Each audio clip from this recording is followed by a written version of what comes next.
Breakfast can be a little boring, but not today, because we are going to be making a Mediterranean style granola. And trust me, this is not the bland, dusty kind that you buy in a box at the store. This is oats that are toasted low and slow with almonds and walnuts for a nice satisfying crunch.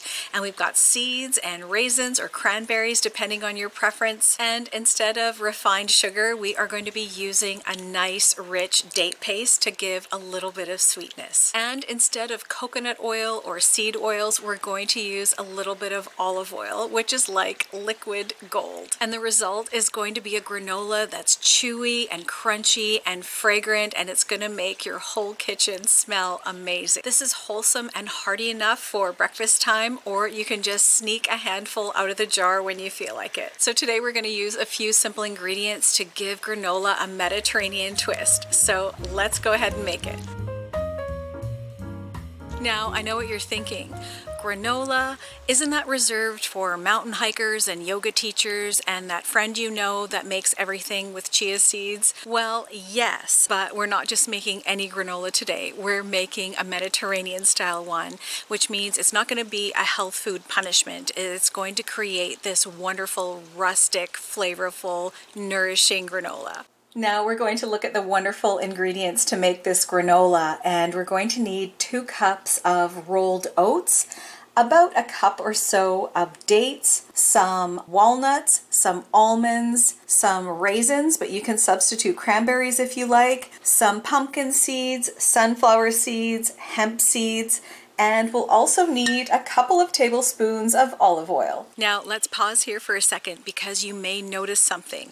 There's no refined sugar in this recipe.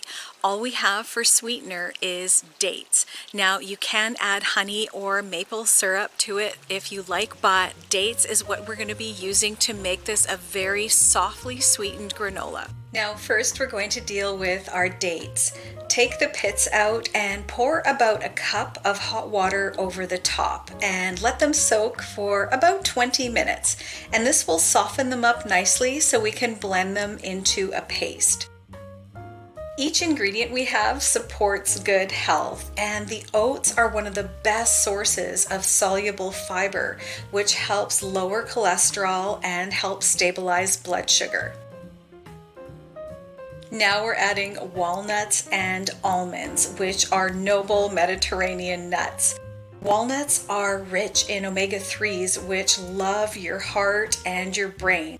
And almonds are little calcium powerhouses, and they'll help your bones stay strong.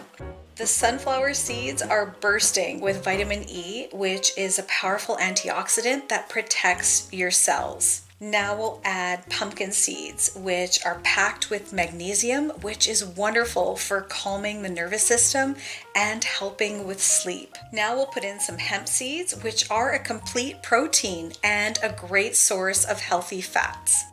Then a couple tablespoons of olive oil, which is rich in antioxidants and helps fight inflammation. Olive oil can help support heart health, longevity, and even brain function. Lastly, add in a pinch of salt to bring out all the flavors and a teaspoon of cinnamon for some warmth. We do have raisins to add, but we're not going to put it in now. It's going to go in after it's done baking. Now our dates are done soaking, so just take the whole bowl, including the liquid, and put it into your blender. The advantage of using dates is that you not only get a bit of sweetness, but they're high in fiber, potassium, and antioxidants.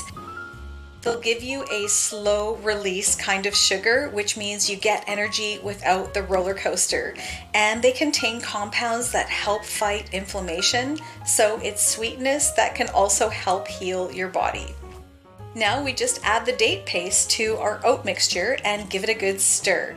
It's going to look a little messy, but make sure everything is coated evenly with the dates. So now that you've prepared your mixture, it's going to look kind of rustic and sticky and like a little bit of a brownish mess. Not exactly Instagram worthy, but you set your timer for 90 minutes and your oven at 250 degrees. So this is going to bake for an hour and a half, low and slow.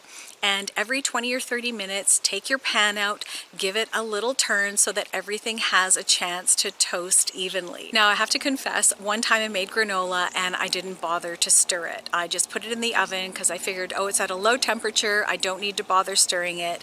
And when I took the tray out, half of the granola was all burnt on the bottom and the top half was just all pale and limp looking. So the stirring is definitely not optional.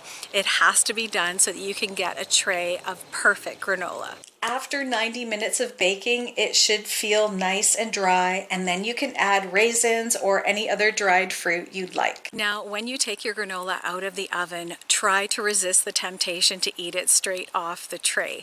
I know it smells intoxicating, but granola needs a little bit of time to cool and to rest so that it can form those little clusters that everyone loves. So just leave it on the tray, don't stir it, and the cooling down process will form those nice little clusters that are so satisfying. Now, of course, there are endless ways to serve granola. You can have it just plain with milk or serve it with some Greek yogurt and a little drizzle of honey. You can scatter it over fresh fruit or figs or peaches or apples. And yes, you can nibble it straight from the jar because we've all done it. Don't pretend you haven't.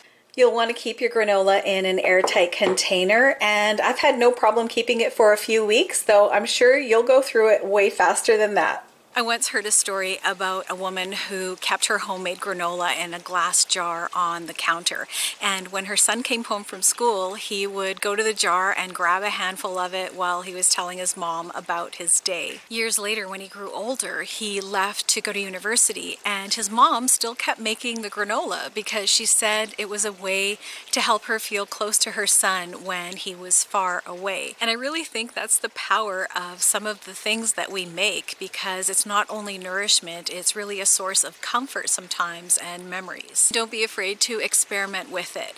You might like it a little bit sweeter, so when you put it in your bowl, you might want to add some honey or some maple syrup, or you might want to add a handful of pistachios or some orange zest or some cardamom. Recipes are like life. They're not fixed. They're meant to evolve. And there's no question, this recipe takes time, an hour and a half of baking and stirring. But in a world that is constantly pushing us to go faster and faster, it's kind of nice to choose to go slow. So what does this granola actually give us?